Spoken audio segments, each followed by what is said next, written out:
नमस्कार साथियों, एम्प्लॉयज़ की पाठशाला पर आपका स्वागत है। दोस्तों, यहाँ पर देखिए 8वें वेतन आयोग को लेकर एक लेटर यहाँ पर लिखा गया है, जो यहाँ पर शिव गोपाल मिश्रा है एनसीजेसीएम के सेक्रेटरी, उनकी तरफ से। और यहाँ पर जो फिटमेंट फैक्टर है उनको लेकर उन्होंने क्लियर बात बोली है। फिटमेंट फैक्टर 1.8 से कम यहाँ पर नहीं होना चाहिए। और यहाँ पर देखिए वेतन में बड़ी बढ़ोतरी यहाँ पर होनी है। तो चलिए यहाँ पर देखते हैं उनका कि उन्होंने क्या क्या लेटर यहाँ पर लिखा है और क्या क्या मांगे यहाँ पर रखी हैं। तो चलिए शुरू करते हैं आज के इस वीडियो को। तो यहाँ पर आप देख सकते हैं national council staff side Shiv Gopal Mishra secretary हैं। उन्होंने यहाँ पर Shri Narendra Modi honourable prime minister of India, इनको यहाँ पर लेटर लिखा है। और यहाँ पर आप देख सकते हैं सब्जेक्ट के अंदर request for amends in the terms of reference TOR of 8th CPC and for inclusion of pension revision for existing pensioner and family pensioner. तो यहाँ पर देखिए 8वें वेतन आयोग जो है उसके आपको पता है गठन उसका कर दिया गया है और अभी TOR के लिए कमेटी यहाँ पर बनाई है। तो यहाँ पर जो TOR रहेगी उसमें यहाँ पर बदलाव के लिए इन्होंने लेटर लिखा है कि क्या क्या अमेंड्स यहाँ पर किए जानी चाहिए। और यहाँ पर देखिए पेंशनर्स और जो फैमिली पेंशनर्स हैं उनको यहाँ पर क्या क्या बेनिफिट मिलनी चाहिए उनके लिए लिखा गया है। तो यहाँ पर देखिए बहुत सारी चीज़ इन्होंने बोली है कि पैरा 2.5 में आपने जो है TOR का जिक्र यहाँ पर किया था और हमारी जो मांगे हैं इस प्रकार से हैं। तो कुछ चीज़ें यहाँ पर हैं, फैमिली पेंशन वगैरह का लिया गया है। लेकिन हम यहाँ पर देखिए जो फिटमेंट फैक्टर है उस पर आते हैं। यहाँ पर देखिए इन्होंने OPS को रिस्टोर करने की बात भी की है कि OPS यहाँ पर मिलनी चाहिए, ठीक है। और यहाँ पर नीचे आएंगे तो यहाँ पर देखिए पहले यहाँ पर देखिए इंपॉर्टेंट चीज़ यहाँ पर इन्होंने बोली है date of effect of 8th CPC, यानी कि 8वें वेतन आयोग उसका लाभ यहाँ पर कब से मिलना चाहिए। तो यहाँ पर देखिए बताया गया है कि सरकार की तरफ से 28/10/2025 को यहाँ पर जो है प्रेस रिलीज़ किया गया और यहाँ पर कैबिनेट ने उसको अप्रूव कर दिया है 8वें वेतन आयोग को। तो यहाँ पर देखिए बताया गया है कि 8वें वेतन आयोग का जो गठन है, ये वेतन आयोग गठन है प्रत्येक 10 साल के गैप में यहाँ पर किया जाता है।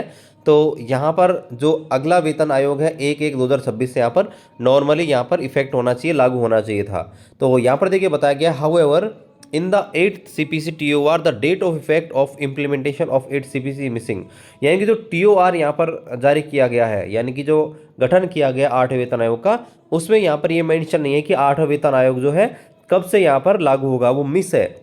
और इसलिए यहाँ पर जो है इसको इम्प्लीमेंट जो होना है उसको लेकर कर्मचारियों के बीच काफ़ी यहाँ पर जो है तनाव है, या बोल सकते हैं कि फिक्स नहीं है कि कब यहाँ पर होगा। तो यहाँ पर देखिए बताया गया है the in this TOR 7th CPC there was a clear mandate for recommending the date of effect of recommendation. तो यहाँ पर देखिए 7वें वेतन आयोग की जो TOR आई थी उसमें क्लियर लिखा गया था कि 7वां वेतन आयोग कब से प्रभावी होगा। इसलिए आपसे निवेदन है कि 8वें वेतन आयोग का TOR में यहाँ पर ये जो है बदलाव करें और यहाँ पर बताएं कि ये कब से यहाँ पर लागू होगा। यहाँ पर आप देख सकते हैं पिछले जो वेतन आयोग हैं वो भी यहाँ पर बताए गए हैं। जैसे चौथा वेतन आयोग था 1/1/86 से है, पाँचवा 1/1/96 से है, छठा 1/1/2006 से है और सातवां 1/1/2026 से लागू हुआ था। तो इसी प्रकार से 1/1/2016 से लागू हुआ था। इसी प्रकार से 8वां वेतन आयोग जो है वो भी 1/1/2026 से इसका बेनिफिट यहाँ पर मिल जाना चाहिए। और यहाँ पर देखिए इंटरिम रिलीफ की बात इन्होंने करी है कि इंटरिम रिलीफ गवर्नमेंट की तरफ से कम 20% यहाँ पर मिलनी चाहिए और जिससे एग्जिस्टिंग बेसिक है और जो पेंशनर का बेसिक है वो यहाँ पर बढ़े। अब देखिए ये 20% का मतलब क्या है। देखिए जब भी कोई वेतन आयोग आता है ना तो गवर्नमेंट की तरफ से यहाँ पर इंटरिम रिलीफ यहाँ पर दिया जाता है और उसी से ही जो है वेतन जो है यहाँ पर डिसाइड होता है। तो देखिए कैसे डिसाइड होता है, इसको हम बोलते हैं फिटमेंट फैक्टर। और ये फिटमेंट फैक्टर होता है, इसी से आपका डिपेंड करता है कि आपका बेसिक कितना बढ़ेगा। तो देखिए जो करंटली जो आपका बेसिक उसको यहाँ पर 1 मान लिया जाता है। DA की जो रेट है उसको यहाँ पर परसेंटेज को वैल्यू में कन्वर्ट करते हैं। जैसे फिलहाल 58% यहाँ पर DA चल रहा है, तो मान लेते हैं कि 1/1/2026 तक आपका 60% हो जाएगा, जो कि हो ही जाएगा। तो उसको 60 को हम कन्वर्ट कर लेते हैं वैल्यू के अंदर 0.6, ठीक है। अब यहाँ पर गवर्नमेंट जो है इसमें कितना देती है, कितना बेनिफिट देती है, तो वो सब कुछ डिपेंड रहेगा। अगर यहाँ पर देखिए 20% यहाँ पर इंक्रीमेंट दे दिया तो यहाँ पर 0.20 करेंगे तो ये 1.8 हो जाएगा, यानी कि जो भी आपकी बेसिक सैलरी है उसका 1.8।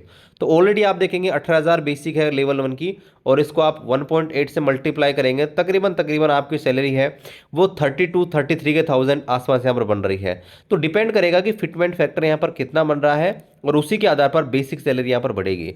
तो ये जितना ज़्यादा होगा बेसिक सैलरी उतनी ही बढ़ेगी और ये मल्टीप्लाई हो जाएगा लेवल 2 की जो बेसिक है आपकी, जो भी एग्जिस्टिंग बेसिक पे है उससे आपका होगा। तो सिर्फ वेतन आयोग आने से फायदा नहीं होगा, ये जो इंटरिम लीफ है ये जितनी ज़्यादा होगी उतनी आपकी जो बेसिक है उसमें यहाँ पर बढ़ोतरी होने वाली है। ठीक है, तो ये आपका क्या करेंगे, बेसिक और डीए को मर्ज करके और उसमें कितना इंक्रीमेंट यहाँ पर देना है वो यहाँ पर डिपेंड करेगा कि गवर्नमेंट जो है कितना इंटरिम लीफ यहाँ पर देती है। तो ये 1.8 जो है इसकी बात यहाँ पर की जा रही है।